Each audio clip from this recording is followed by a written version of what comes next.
for joining us tonight. We have a pretty packed house. So I'm really happy to welcome you by Friends of the Library. So us and Audra put together this event, and we're really happy to have you here. So a couple things. One item is the bathroom is this door on the left and not the door on the right. They have some gates down. You'll find yourself trapped out. Ooh. Testing. Yeah. Ooh. Yeah. We're both on. It's not loud. Okay. Okay, so bathroom is this door over here on the left. You'll get locked out of the bathroom if you use the other doors. So make sure you use that door on the left for the bathrooms. But I'm so happy to welcome you tonight, my wonderful Mike, to this author event with Audra McElyea and Rea Frey. So we are so happy to have them here tonight. So if you will give them both such a warm welcome of applause. Thank you so much.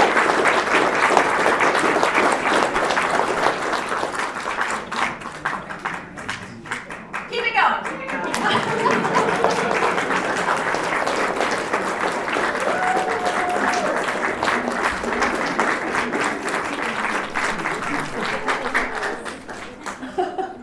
Hello, everyone. I've got this fancy mic. I feel like I need to do like some kickboxing or something. That's over there. Oh, bingo. Thank you, everyone, for coming to support this amazing author and her book release. I have so many fun questions to ask her all about her book and the process, but I think she is going to explain this amazing bingo card that you see to keep your attention so no one falls asleep while we're talking tonight. Yeah. Is this on? No. Oh, Hello. Mike, help. Hello. Mike, help. Let me try restarting. Yeah, there's a button on the bottom. Button on the bottom. Oh, I heard a click. Testing. Got it. Hello. So we have some giveaways that we're gonna do. So if you have your bingo card, I know there's nothing to like put on there, so you'll just have to do it in your head or like mark it off with a pen. But if we say any of the things that are on there and then you get 5 in a row, I want you to raise both hands up and you'll win one of these books. These are all like my favorite thrillers that obviously are not mine. And we can kind of go through what each of them are. A lot of them are Rea's books because I'm like her biggest fan.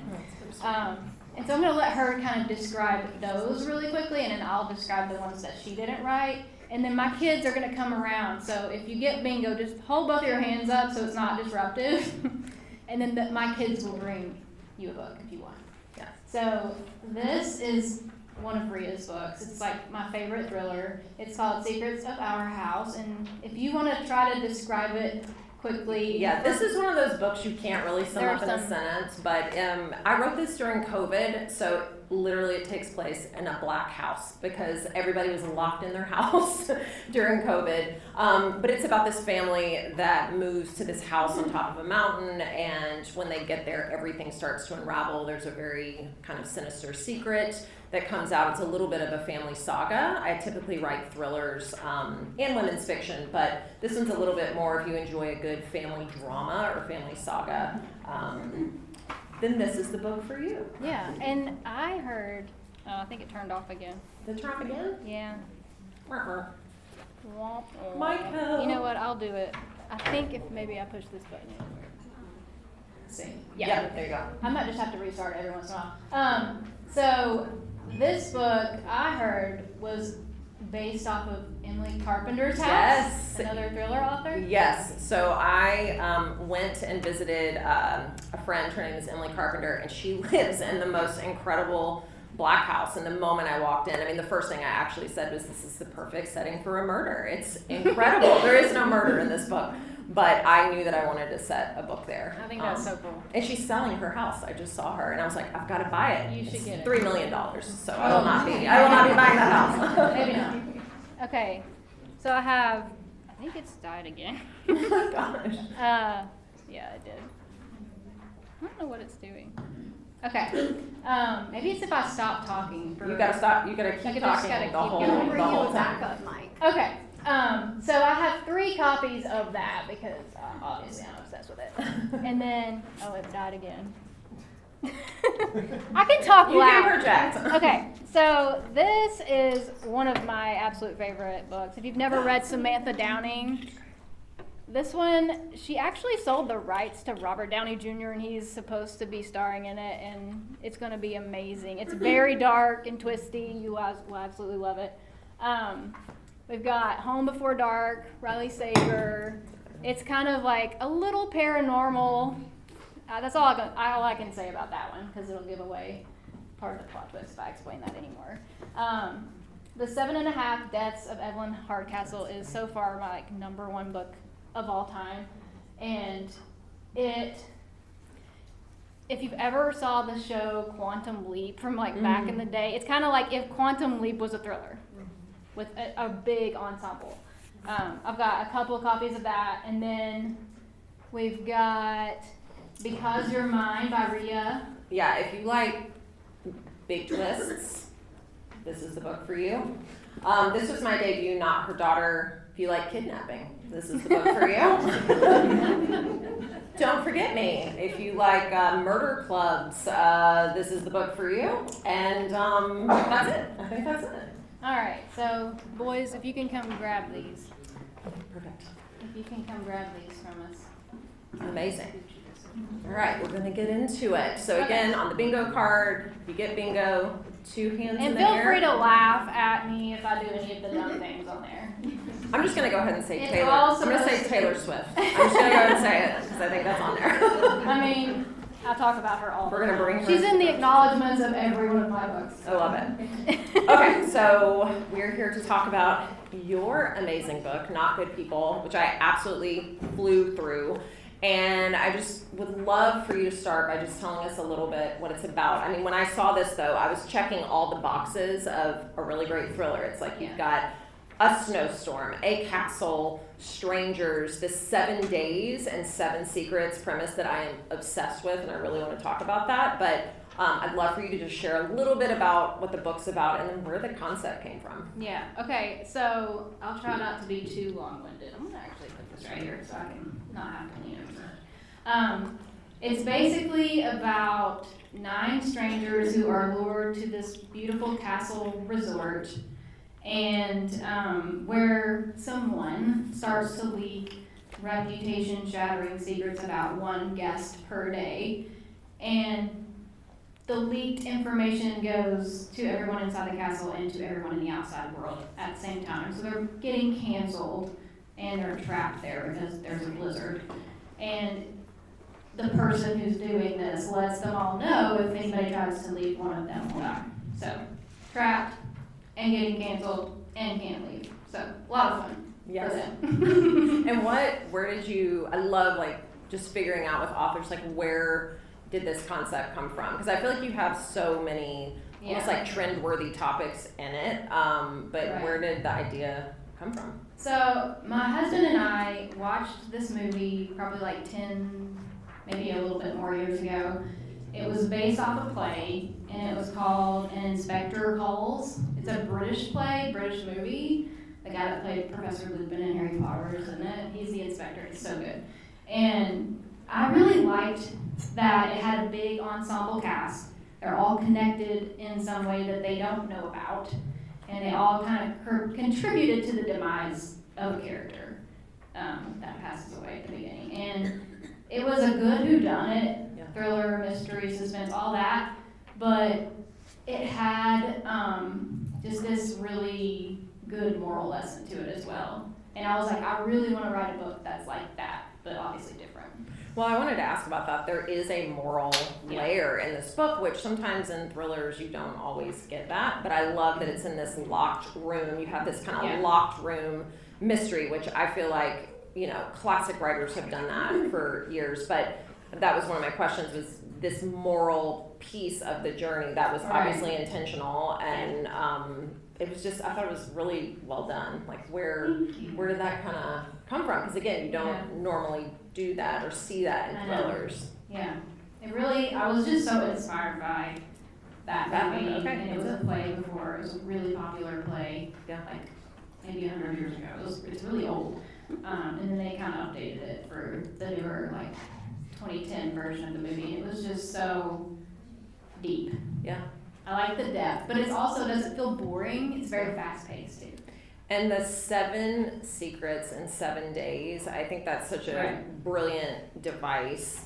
Did you know you wanted to do that right off the bat? I did, yeah. You did, okay. And did that come to you also from being this inspired is by that? very much like a sinners type of book, and so 7's a big number in the Bible, and then there's the movie 7 from back in the 90s, the 7 deadly sins, and there's 7 deadly sins in this book, so that's kind of where that came from. And it was, I love the time number of frame. days. Yeah, it is a good number of For days. vacation too. But the time is so condensed. I think for the reader, it's like, I don't know, it's just compulsive to be able to read. But did you feel that helped you as a writer, having like, okay, I've got to do this kind of in 7 days? Or did you feel a little constricted by the time? I like having really good boundaries and outlines. So I actually come up with the plot twist of all my books first.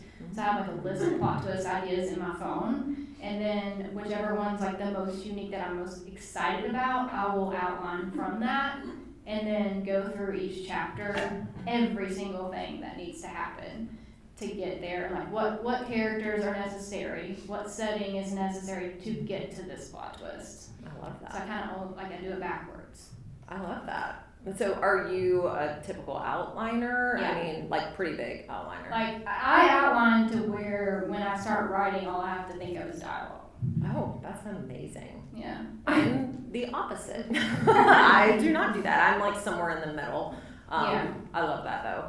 And talk to me about, this is a dual narrated story. So there are 2 points of view, and I thought it was really unique because a lot of times if there's 2 points of view in a book, it kind of toggles back and forth between them, maybe like every few chapters, but we stay with one character's point of view for quite some time before it moves over. What was the decision there? I like that because you kind of get used to the person and you can do like a little past and present without getting confusing. Yeah. With so many characters, like I felt like that was the best way to do it, to not get people overwhelmed in the beginning. Yeah. And then just I really split it right in half when we switch people. Yeah. Let's talk about your basically the 2 main characters. I say Aria, is that correct? That's right. Aria. Okay, yeah. I'm like, my name's Aria. Rea. I'm like, Aria. Want to know if I'm pronouncing it correctly. And Iris. But where did these 2 characters come from? I mean, there's always parts of me in all of the characters that I'm writing from their perspective. A little bit. Like little parts. Sure. But, I really just, when I was outlining, like, that was the character that kind of needed to be there to walk through the story. And the cast in this one is so big and so diverse. Yeah. I wanted you to feel like the ones who were speaking were ones that weren't super unreliable, although they're all a little bit unreliable in all my stories and in this book, but I wanted them to feel like the ones you would maybe most relate to as you're reading it. And I thought Aria, you did a really good job with, because I trusted her from the beginning, but she's a little, like from the beginning, just a little worried and a little anxious, and just this sense of like impending danger, and that she might have anxiety. Yes. Like me. Yeah, well, I mean, but do you find that cathartic to write about characters that are kind of... I like it because some people don't have anxiety. They don't know what that looks like.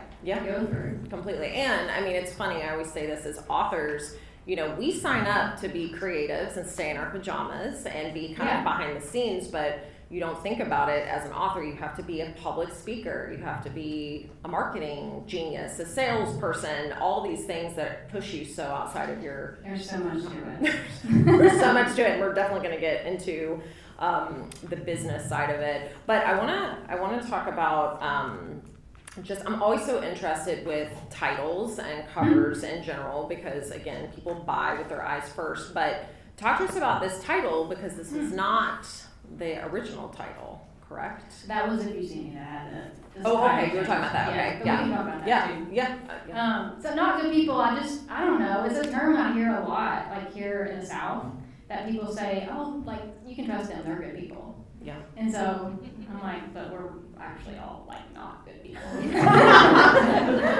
Definitely. So that's where I came up with it, because I hear that a lot. Was this the front runner? Those people are describing other people. Yeah. Like, oh, those are good people.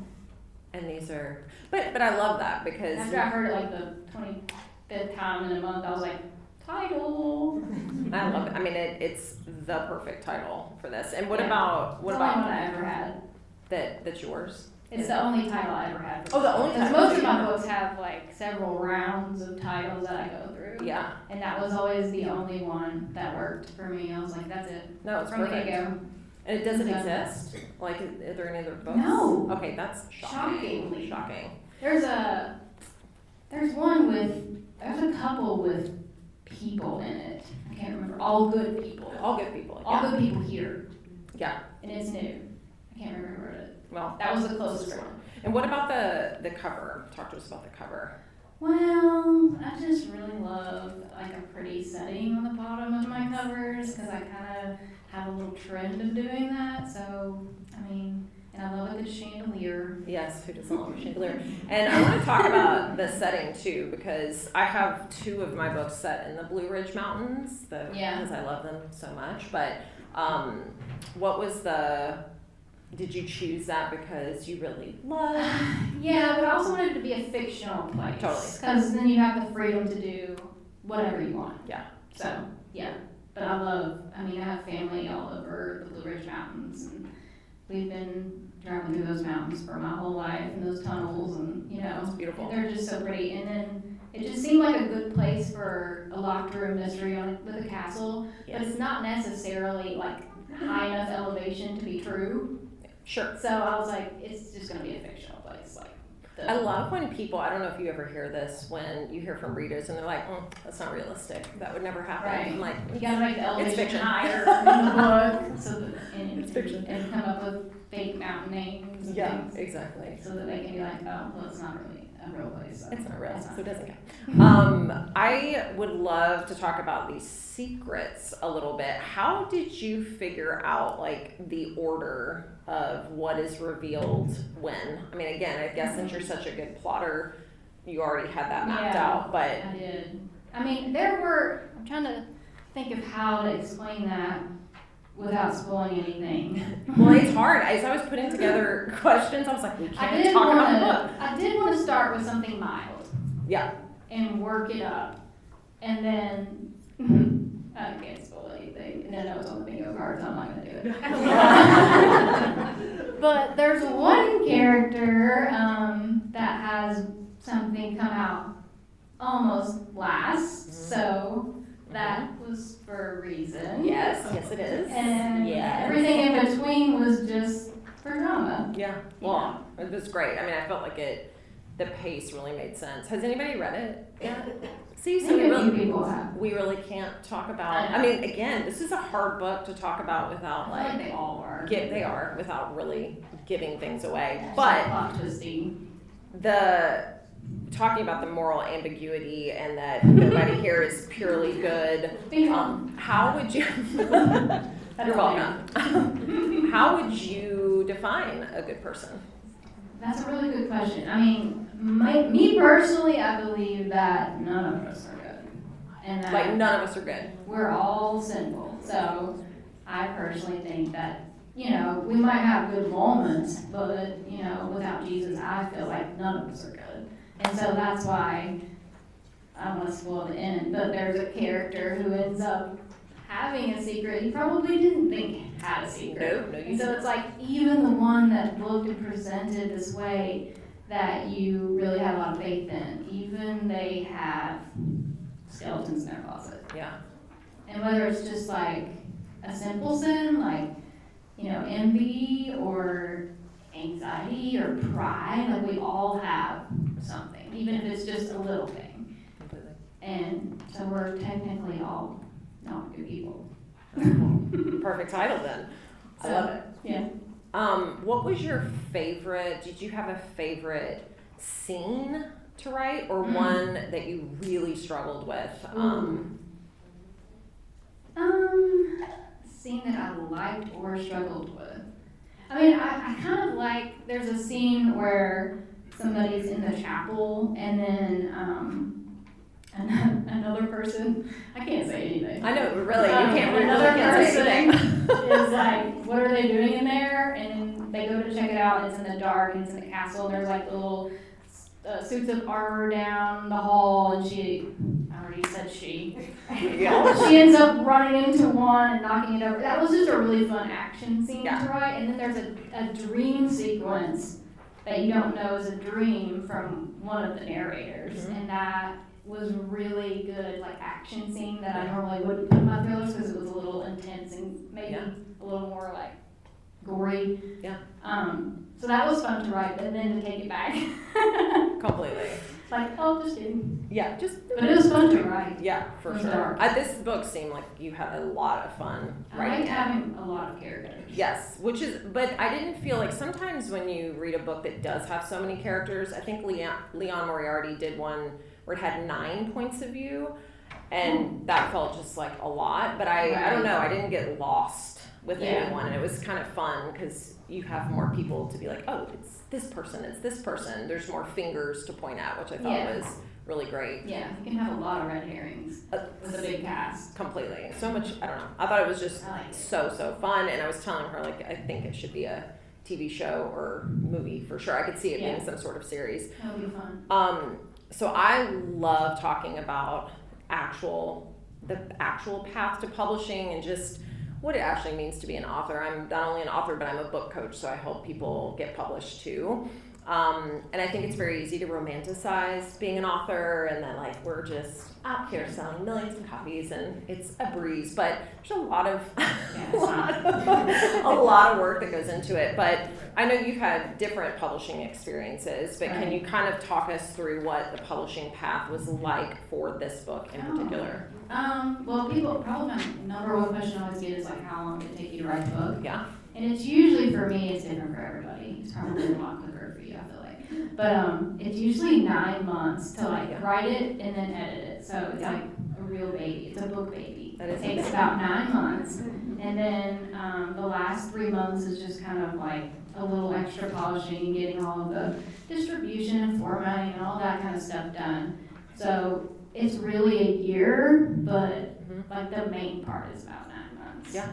So I just start with my plot twist, whatever I picked, like whatever that feels high concept or unique, or that just has me excited at the moment to write, and then outline it, and then I just start writing, and that usually takes, I don't know, 4 to 6 months, kind of depends on how crazy life is at the moment. Yeah. And then another 3-4 months-ish to edit it, and then you send it off to your editors, and then they send it back, and then you edit it again, and then, you know, never stop a few editing. times. And then, you know, you finally get to the point, I get to the point where I'm editing it, and I'm like, oh, I should write this here. And then, so I write that, and then I see that it's in the next paragraph.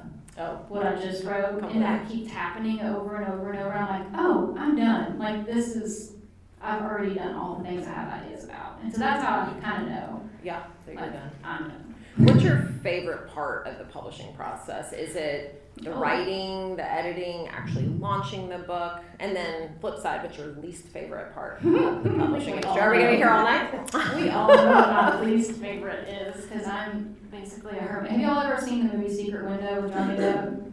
Like, that's how I want to live my life. And he has, like, the hair that's, like, wild and crazy, and he's been up all night, and he has, like, bags of Doritos and crumbs all over. That, and he's in his sweats. Like, that's the writing I like. I just want to, like, be a hermit. Yeah, and the writing, I mean, that's what we sign up for, is the writing, like being a creative. It's what I advocate for all the time for people. It's like, that is what we want to do. All the other things, you know, can feel really uncomfortable. And then you don't have anybody else's opinion yet. It's just like what you love.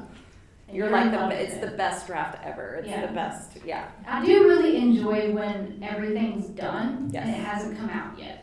That's probably my favorite. Because then I'm like happy with it, especially for this one, because I feel like I had a really big goal to make it like a popcorn thriller that was really fast paced, but also like have that depth to it. And you know, that was really hard to pull off, I felt like. And so when I felt like it got to that point where I had done that, I was just like, I just wanted to sit and be like, okay, it's good. I'm happy with it. Yeah. And, you know, before you get reviews and stuff. If you could go back and tell your debut self Yeah. anything, like what you've learned or any sort of words of wisdom, what would you tell yourself as you're starting this publishing journey? I mean, I would probably tell myself what I think Kimberly Bell told me. She said, go before your book comes out. And I think she told me this before One Little Word, so I knew the whole time, which is great. She said, go look up some of your favorite books, like of all time, on Goodreads. And read the bad reviews. And read the 1-star reviews. And then you're going to know that Yep. you're never going to please everyone. That's- no matter how good it is. I got kind of It this. is baffling. It is baffling. How do they not like this book? I actually want to do a book of 1-star reviews. I want to get Yeah. all my author friends to get our most hilarious 1-star reviews Like and me just have tweets? yes, because Yeah. it's really Some of interesting. them are good. I got the same, maybe I got it from Kimberly Bell, I got the same piece of advice starting Yeah. out, is that your book will never be universally loved, but it'll Right. never be universally hated. Yeah. But it's interesting, I think, as people, as not good people, I guess, as we all suck, we're not good people. We all suck.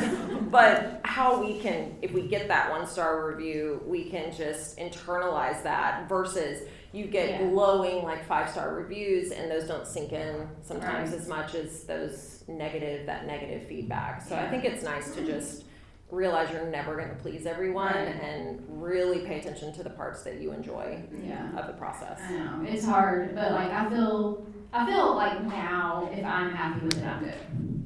And that's a huge, I mean, that would be a great piece of advice to tell yourself.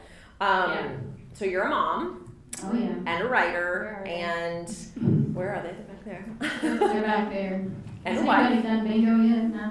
No. They're waiting. Heels, high heels. Is that on there? They're waiting. I didn't trip. I didn't trip. Oh, you yet. You gotta trip. You gotta get up there. You gotta trip. How, today I think it's really interesting to be a creative because we are rarely offered the chance to go deep into our craft and to, hours at a time without phones, without, social media, without just a million things competing for our attention. So what is your writing process like? Are you morning writer, night writer? And how do you juggle it with being a not good human and being a mom and all the things? Balance it with sucking at life. When the kids were little, so I wrote One Little Word in 2017, If You See Me in 2018, Hush Your Sister in 2020. So that was a very different time for me because they were 12, almost 12, and 9 now. So it was literally, for One Little Word, and If You See Me especially, it was during nap time in the afternoon, and then from like 9 to 1 a.m. when I would do everything. Wow. For the first couple years. So that was rough. Now they're in school, and I pretty much just hit the ground running as soon as they go out the door. So in the morning. And then all day until they get home from school. So you were an all-day writer. Yeah, but then I'm like, ask my husband, like I'm always on my phone at night, like doing like marketing stuff and posting and coming up with ideas. Like I never actually really quit. You gotta give yourself a break. I know, 'Cause when I'm you bad process- about that. I know you can help me there. Yeah, I'm You're crazy good. about that. Well, I feel like I get though if I don't step I away, get excited. you get excited. Yeah. Well, I mean that's fun though. Yeah. But I feel like I get my quote unquote best writing done when I go on phone free walks and just kind of let everything sink in, and that's when I usually get like Right. all the ideas or troubleshoot or problem solve. Yeah. If I'm having an issue, I usually can solve it. Hey, Josh. I can usually solve it by just calling him. He loves it and he's fine. You can usually solve it by going for a walk, Yeah. working out, or like taking a bath. Just because those are places where I'm not bothered. Yeah. Well, completely. That's about the only time. If you write all day, like what's your word count? I'm just curious. Do you know? Probably like, gosh, I'm trying to think because it's been so long since I was in writing mode. Maybe 1,000 words. Okay. Yeah. Maybe 2,000 if it were like a really good day. Okay, so you're not one of those annoying writers that gets like, I wrote 10,000 words no. today. Those people that write a whole book in November, Yeah. or like whatever it's called, you know what I'm talking Yeah, about. the I never NaNoWriMo. do that. It's Thanksgiving month. I Like, know, what are it's they crazy. thinking? They don't It's like so their crazy. families. Yeah, completely. What is your favorite part of being an author? Is it community? Is it, again, just the writing? Is it, what is it? Gosh, Sharing your all stories? kinds of things. I mean, really just sharing the stories, Yeah. being creative. But the thing, I worked so many jobs where like women didn't support women, Mhm. and I've been in a lot of situations where it's just kind of like mean girl energy. Yes. And in the author world, as soon as I started, gosh, I mean, like Rea and Kimberly Bell were like these big famous authors, and I was like writing my very first book, didn't have an agent, I didn't know anything, and they like took me under their wing, and like, I mean, I'm gonna like cry talking about it. They were so sweet, and that's the way all the women authors are. They're I'm not amazing. gonna cry. That's the way it is. Like, It is. It's amazing. for so many, like, it's wonderful. And it's like all the women authors are like that. And thriller, I'm telling you, It's thriller so sweet. writers are the nicest people. Women, They really They are. are, which is weird, and I write women's fiction too. They're not so nice. They're not as nice. It's because we get all of our anger out on our characters. We're processing and getting And it they're all. talking about love. Exactly, And then, like, but all their anger has nowhere to go. They're angry in real life. I was really shocked by that, but you were so correct. It is the most welcoming, generous community. It's really I impressive. saw something on TikTok the other day, and they were talking about like horror films, Yeah. and they were saying that the horror film writers are Are the like the best. nicest people ever too. I had 2 horror writers adapting one of my books for a script, and it was a husband-wife team. And I was like, "You're getting 2 horror writers to," because I don't write horror. Yeah, nicest I can't humans, either. nicest humans I've ever met. I They were kinda great. believe that. It was great. What is a big goal that you haven't hit yet? A big goal. I mean, probably just having something be a TV show or a movie. Because, I mean, people always ask me, like, how did you get into writing? Where did your love of, like, the arts come in? And it was really, like, I was just such a TV and film buff. Yes. And I probably watch more than that than I read, so don't hate me, guys.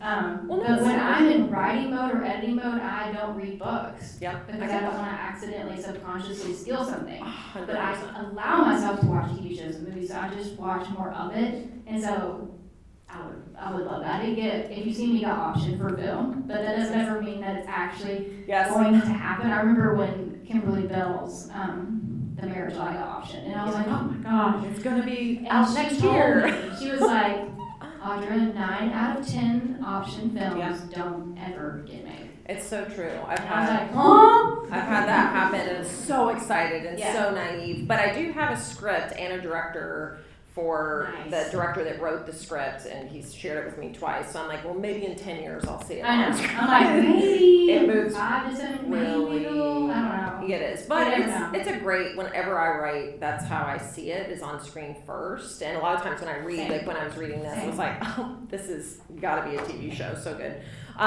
Okay, couple more questions. I have a really fun little just lightning round of Oh. silly little things. Oh no. No, nothing. Is it one of those where you like spit out the first word that comes Yeah, to your spit out first word. Oh, And it's there's dangerous. literally like 5 or 6. No, these are Dangerous, very you know what? PG and tame. Remember when like Phoebe and they did that and Yeah. Joey asked Friends. Ross who he would like rather date. Like he's like, who would you rather date, Monica or Rachel? And he was like, dude, that's my sister. He did it wrong. Gross. I don't have any of those questions on here. So, if you could give, are there any aspiring authors out here? Anybody who's ever wanted to write a book? 80% of all people want to write books, which is a great stat. But if you could give any aspiring authors any advice, like if they're just getting started, what would it be? I would just say you can't edit a blank page. Oh, I like that. Yeah, you can always, like, just don't be afraid to be bad at something. I think Yes. as kids, like, we learn sports, and, like, even Michael Jordan didn't start playing basketball until he was 12. Yeah, completely. And so, you've got to be bad at something before you can ever be an expert. And as kids, we're okay with that. Yeah, But as adults, we're not okay with that. we're not. And you have to be, because, like, man, you all should read the very first book that is shelved forever that I wrote. that I learned like all the ins and outs on, and it's so bad. It'll never see the light of day. My first one, I got a book published when I was 22, and I was so excited. It's the worst book ever. It looks like it was a publisher that their name was Dare to Dream Publishing with a 2 in it. I mean, should have told me everything I needed to know that it wasn't a legitimate publisher. But the cover of that book looks like a kindergartner created it, and it's in a. Mine was probably bad because it was women's fiction, and I was like, and you're a thriller. A thriller. I mean, because you're not a good person, so that's why you're. I was probably a mean person when I wrote it. Oh my gosh. And I would love to give some advice is, because I think that is the best advice, but I would also say, learn everything you can about the business, because this is a business. Yeah. Like, I went to school for writing, took 4 years of craft, and like, how to write the best story. I didn't have a single class on the business, how to not make this a hobby, how to make money, how to negotiate contracts. Like, it is a business, and I think a lot of us treat it like a hobby, because we're not taught anything else. So you have to be all the parts. You do have to be all the do. parts. You're an entrepreneur if you're an You have author. a big publisher, you still have to do. You have to do everything. all the everything. marketing, and people don't know that. It's so true. What is next for you? Can I say the title of the book that I'm writing next? Maybe. I mean, probably. It's going to be obviously a psychological thriller, but it has a little bit of sci-fi in it. Ooh. And so, if you have ever seen Eternal Sunshine of the Spotless Mind, or if you've ever watched Severance, it has a little bit of that, like, mind and memory aspect to the thriller. That's all I can say. I would love that. But I haven't written it yet. It's in outlining mode.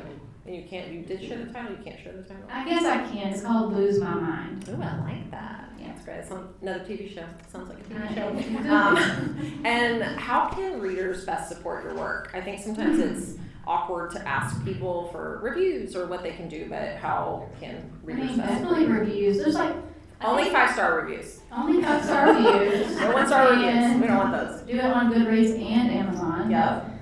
And share posts on social media is always good. Losing my mind. I do a lot of my selling on TikTok Shop, so anybody, even if you don't buy it there, you could like share my posts there. Even like just stuff like that helps so much, and word of mouth. I joke that I'm just too old for TikTok. Word of mouth. You can't do it. Word of goes a long mouth. way still. Word of mouth, I think, is the most Yeah. useful tool that you can have and use.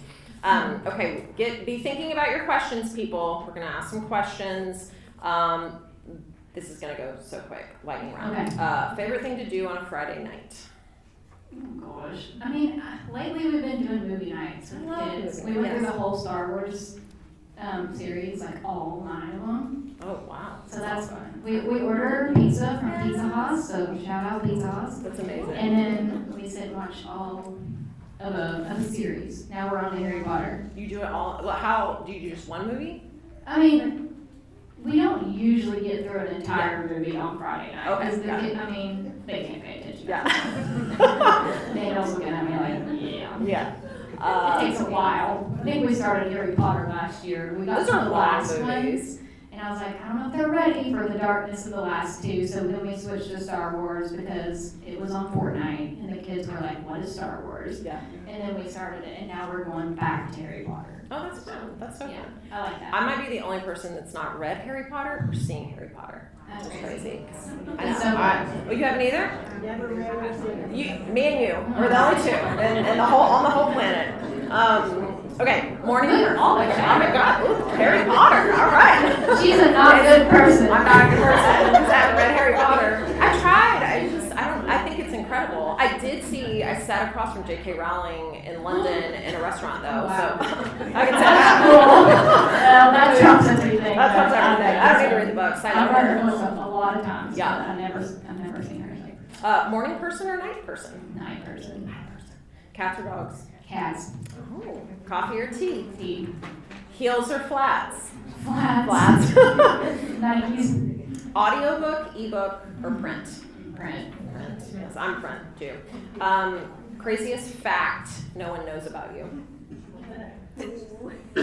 Gosh, there's so many. Craziest. Or something people would be surprised to know?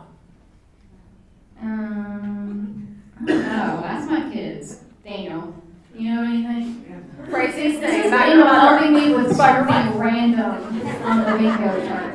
I don't know. What would people be surprised about? Laura, you have one?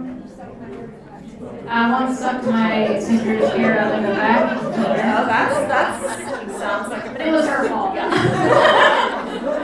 was only like 4, and she was supposed to be backing me, and she said, Mom said, you need to back you. Oh, And so I wow. accidentally sucked her hair up. And she was laying on the floor lounging. I bet that hurt. Well, I did bingo. We her, got some I did her chores. Bingo. Boys, you have some books to get out. Chop, chop, boys. And then my last thing, favorite thing about writing unlikable or not so good people. Oh gosh, all of it. I just like that. Okay, so this book especially like makes you look at yourself and like how you relate to the people and what you think, how you're judging them as you're reading the story. But I don't know, I like an unreliable character because it really forces you to take a look in the mirror at yourself at the end. Yeah, I agree. And you can see yourself in them. And you're like, what does that say about you? Yeah, well, completely. I love Because that. I like for the characters, you know, to kind of go through like this crazy journey, and like you can look at it as entertaining, or you can look at it as like a learning experience for yourself too. Yeah. So, It's very deep. and with this one, it's like talks a lot about the toxicity of cancel culture in society right now, and it's like we all get sucked into it, We do. and this is like for regular people, not celebrities. Yep. And it just like makes you think about, because we all get sucked in certain really big stories in the media and stuff. Completely. So probably most of the time not true. I don't know, it just makes me think about stuff like that with an unreliable character. I love it.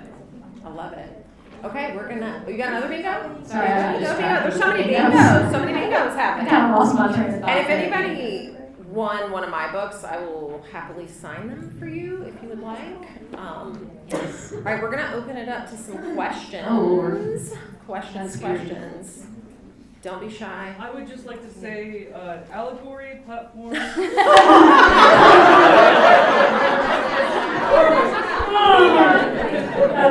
I love it. Do it in the form of a question. That's hilarious. Allegory? The allegory? Question mark? Oh my gosh. Can you knock the book over? Yeah, one of you all could have done that. It didn't specify. It could There it goes. have been anyone. See, I should have studied this bingo card before. I could have staged the whole thing. Oh, more bingos. Okay. I had two drafts of it, and I thought I printed the second draft, and I printed the first one, so I'm actually not that familiar with that either. All these winners. Oh, wow. Yeah, we're gonna run out of books. You are going to run out of The books. boys are just gonna have to pick someone. Oh, they're out, sorry. But you can know that you're a winner. Okay, who has a question? Do not be shy. Authors love questions so much. Yes. I'm very salty today, apparently. So I actually got tickets from someone who couldn't come tonight. Oh. Avery's mom. Oh, yeah. They couldn't come tonight. So I got their tickets. Yeah. I work with her. And I haven't read any of your books. So which Yeah. one would you suggest I start with? Ooh, well, that's another good question because I get asked that a lot. Like, what order do I need to read your books in? They're all standalones. Okay. They're all standalone psychological thrillers. And so my debut is One Little Word, and that one is kind of it has romance laced within the thriller that you don't know is there. So if you're kind of more of a romance person kind of getting into mystery suspense thrillers, I would suggest that one. And it kind of has an ending that's like reminiscent of how hoodwinked you felt when you read or when you watched The Sixth Sense for the first time. And it just really got you and you want to re-watch the movie. A lot of people will reread One Little Word. So if you see me, it's like my female rage book. It's very like domestic life, and it's about a woman who disappears at this big festival right in front of her family and friends. And then she has this ex-best friend who really wants to believe that what the police are saying, which they are saying she's been trafficked, and that it's random. So there's no like hope to find her. And so she really wants to believe, like maybe she had dirt on somebody, maybe somebody had dirt on her, maybe there was a reason why it was her who was taken and it wasn't random, so maybe they have hope to find her. And then she starts digging around in her life before she disappeared, and she finds some things that she shouldn't have, and then she starts to be threatened by people. That one is just, if you want a crazy, like non-stop plot twist, that's probably your best one. And then Hush Your Sister is the only thriller I have that's set in Hollywood, and the only one that has a teeny bit of paranormal in it. And it's like all the things you want to know about Hollywood, all that tea, but you never get the answers. It's basically about a serial killer who's targeting actresses in Hollywood, but it is very juicy and very, like, I scare myself when I reread that one. Just, it's not like horror or gory or anything, it's just very like, it's set in this house that is a character as well. And it's just, don't read it in the dark. Don't read it at home by yourself. But if you want a spooky, read that one, Beaver Buzz. And then Not Good People is, it's my favorite. Yeah, it's so good. I don't ever pick favorites, but this one's my favorite. That, and we talked about that, I guess, at the beginning, but it's a cancel culture locked room thriller, and it has a lot of depth to it if you choose to see it. Or some of the early reviews are like, this is such a great popcorn thriller, and it's, you know, the plot twist was crazy and it got me. And then as they got in, like the people who had spent more time reading it, I noticed that the reviews started to change, and it was like, this is a great thriller, it's so fast paced, blah blah blah blah. And it also has a really good moral lesson if you pay attention, and if you choose to see that. So, But that's smart on your part, because like if people just want popcorn thrillers, it was then so they hard can to write to where completely. you could ignore that and Yeah. just be like, I just want this to entertain me. And then if you did want to think deeply, Yeah. you could see that too. So Yeah. that's a kind of, sorry, I'm long-winded. Yeah. If they want me to ever do like an elevator pitch, I'm like, Well, I gotta push pause on the elevator. here's the thing about that. I think like when people are like, "What's your book about?" And it's like it's 300 pages. It's like it's so hard. Or I'm always just like, read the back cover right here, Yeah. because it's very hard to condense. I And they think. really are our children. They So are. you can't like just talk about it for 5 seconds. Yeah, So you completely. gotta show all the baby pictures, You do. go on about it, you know. You should just get all for it. Yes, ma'am. Who's the first person that you let read your books? Ooh, that's a great question. I actually have a friend, her name is Kate Hergett, and I used to have several what they call beta readers, and usually they're other writers or people that do like book reviews for a living, and so she is one of those. She's a book reviewer. Have you ever heard of the podcast Book Wild? She does that.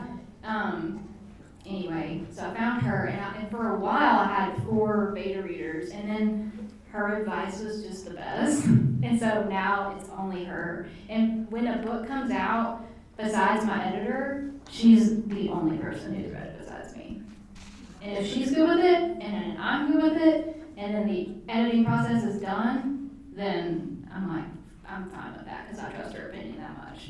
Yeah, and I think like when you get too many beta readers, because reading is so subjective, Yeah. you know, and even having an editor like And they start arguing with each other. completely, or just I don't know. There's too many cooks in the Yes. kitchen. So I think having a few trusted readers is Yeah. always wonderful. So I guess technically she's an alpha reader now. Yeah, alpha, I like that. Yeah. Yeah, I love it. Anybody else? Who we got? I just finished If You See Me. Yeah, And I don't want to give anything away, right. but the way it ended with a very interesting character speaking up about Yes. some true things. So is there a second book coming? Okay, so this is on the bingo card, but nobody gets to win. If You See Me is actually going to be a trilogy. So I have not written the other 2 books yet, but they're in my brain. And they're really good in my brain. I think she makes an appearance. Yes, it'll start out from her point of, she'll be one of the points of view. So she'll be more in the sequel, whoever she is. Whoever. Awesome. Is there a different process for creating a series as opposed to just having the singular idea for a book? Well, that would be a good question. I did not ever really, none of my books except for If You See Me were even left open enough to possibly be a sequel. And when I got to the end of it, I was like, I just feel like this one could go further. And so it really wasn't planned from the beginning. It was really like an end thing. And then I moved on, did Hush Your Sister, and then If You See Me got a movie option, and I was like, well, maybe I should think a little more about that sequel. And so that really just kind of sealed the deal for me. But that's kind of the one that went viral on TikTok too, people just really liked the female rage part. There's a lot of angry women out there, right? But I don't know. It wasn't really in my mind in the beginning, but at the end, I did want to leave it open because I just wasn't ready to let go of those characters Do you quite still see yet. it as a trilogy, or do you see it like a standalone and a duology, or it does have an overarching? Now that I know where it's gonna go next, it's very much a trilogy. Yeah. Yeah. Thank you. Good question. Yes. Yes, Ashley. Do you have any rituals for when you write? I Oh. don't know if anyone knows, like the music we had playing was your playlist that Right. you go to. Yeah, so I will create a playlist that I listen to while I'm writing. I don't know if a lot of people do. I think I've heard of some people doing that. And it just kind of helps you like have the vibe in your mind and the atmosphere and like what it feels like. And I'm very like music minded. So that's definitely one. And a lot of people want to know like what you always like drink while you're writing. And for me, that is always green tea. Tazo Zen. That's my daughter's favorite. Yeah. People always want to know that. It's a very frequently asked question. So those are my only like rituals. Gotta have the tea. Sometimes it's sparkling water. Love good sparkling water. I like them all. And I usually have my playlist going. And that's about it. Yeah. Those are the only things that I have to have. Yes. Hey. Hey. Are there Taylor Swift references and not good people? Yes, there are actually. Not as many. One little word. I did one for each of her albums at the time. So there's a little nod to her in every, couple of chapters or so. And then I don't remember if I did any if you see. I mean, there probably are. She likes to get like very common phrases and use those in her songs. So it's kind of hard not to say a quote from her because she does take very popular phrases that people just use in their everyday conversation and then they'll put that into her song, which she has talked about, and it's a really good marketing strategy. Because like even just like shake it off, like you got hurt, shake it off, and then like you can't not think of Taylor Swift if you say that now. Okay, I'm gonna say something else. Or long story short, that's a song too. Well, this is not gonna be I could go on forever. I don't listen to Taylor Swift. I haven't read Harry Potter. I don't listen Oh to Taylor my Swift. God. Oh my god. I don't know how I'm we're ostracized. I know. I think she is a brilliant But businesswoman. you're into fitness, so we have that. Yes, we have that in common. But I'm gonna be ostracized because I I still don't love it. dislike her music. I just don't like actively seek it out. Right. For some reason. Yeah. But I didn't start becoming a real Swiftie till Reputation. Um, And now I'm sure you all know why that is. Because I was like, oh, she's like leaning in her villain era. I love it. yeah, I mean, she is brilliant. She's so brilliant. You have a question, Hudson? What's your playlist? Well, they were actually listening to it when I was back there. So, I mean, for this song, gosh, I'm gonna forget the name of the band. It's for this song. If I had to, or for this book, Not Good People. If there was one song I listened to the most, it was Red Right Hand by Nick Cave and the Bad Seeds. I think is, yeah, he's nodding. Nick Cave and the Bad Seeds. I'm not gonna sing it because he has a very, very low voice. And I would never embarrass my children by singing this song or doing a Taylor Swift dance or anything. They want me to do the Ophelia dance so bad. You can do it. You can trip. I'm You can kidding. trip, and you're I mean, fucking yeah. chills. I would trip if I did that, but I like to embarrass my kids. Right. Have any of your books ever been the result of something that you dreamed? Yes, one little word was a full-fledged dream I had. And it played out like a full movie that I watched, and I'm going to reference Johnny Depp. He should have been on the bingo card. Johnny Depp again, because it felt kind of like his character over Window a little bit.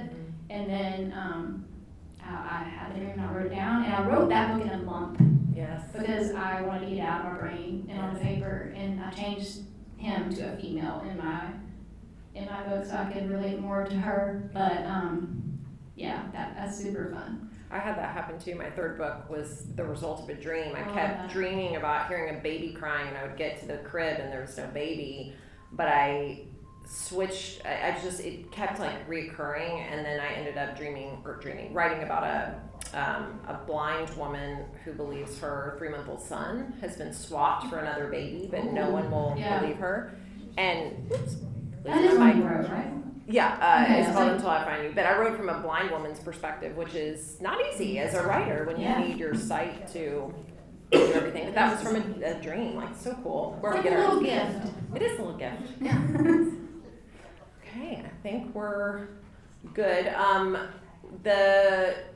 I know you're going to be over there. Yeah, we'll be signing, books. and then did Union Avenue end up coming? They didn't, right? Okay. So, Rhea's books They did not arrive. did not arrive, and Unfortunately. so we're gonna have a sign-up sheet where you can like give your information. They will be coming in, and then you can jot down your information at Rhea's table to,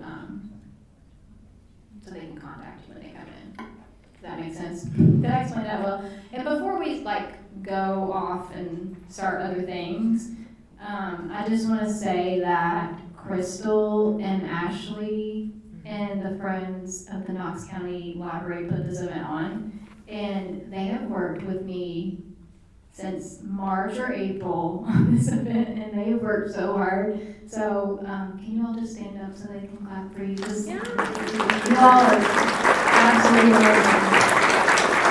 I wish I could hire them to like work with me all the time, but they have, they have jobs. But they were so fun to work with. And then, of course, we have Rea Frey here, and you guys, I mean, I know you know who she is, but like, she's a big time author, and for her to like be so sweet from years ago and even now, just to do me the biggest favor of coming here Pleasure is all mine. and chatting, I'm so grateful. Like, just thank you so much, and thank you guys for coming too. Yes, you are so welcome, and yes, thank you to everyone. And Yeah. you're a big time author. You should I'm not a believe big that. time You are a big time author. I have fun though. And that's what it's all about, literally. Yeah. So I guess we'll move on to. Yeah, first, can you give them a round of applause because that was amazing. Thank you guys for coming out tonight. So we have a little more time in here, so we're going to have hors d'oeuvres passed around. There will be servers coming around. There are also charcuterie cups and drinks over there. But if you're interested in purchasing one of Audra's books, you can meet my husband over at her table and you can purchase some of her books. And then Audra and Rea will be in the back signing as well. And like Audra said, there's a sign-up sheet to get Rea's books from Union Avenue because they just did not come in time. So they'll contact you for those books and you can get it from them. So thank you guys Sorry, I have one more for thing. coming out. Oh yeah, here you go. I'm so sorry, I forgot. I had 2 more giveaways. Oh, to giveaways. do. I forgot about the ones over there. So in this, in Not Good People, these people are obviously locked in this castle, and their secrets keep getting leaked, but they come out in these boxes. And so I bought 2 boxes that kind of feel and look kind of like the ones in the books, and they have signed copies of the book inside. So, who got bingo? Who that didn't get something? Hudson, just pick one person and give them a box. And then Brayden, pick another person and give them a box. I'm not gonna pick. I didn't see your boxes. That's so cool. Yeah. I love It that. looks kind of like Oh my what I gosh. thought it would look like. That's And exactly the what I secret pictured. boxes. That's so funny. So yeah. Good job, boys. All right, thank you. Okay, so you can buy books over in the corner. You can get your books signed in the back, and please snack away at the hors d'oeuvres that'll come around and the charcuterie cups in the corner, please. Amazing.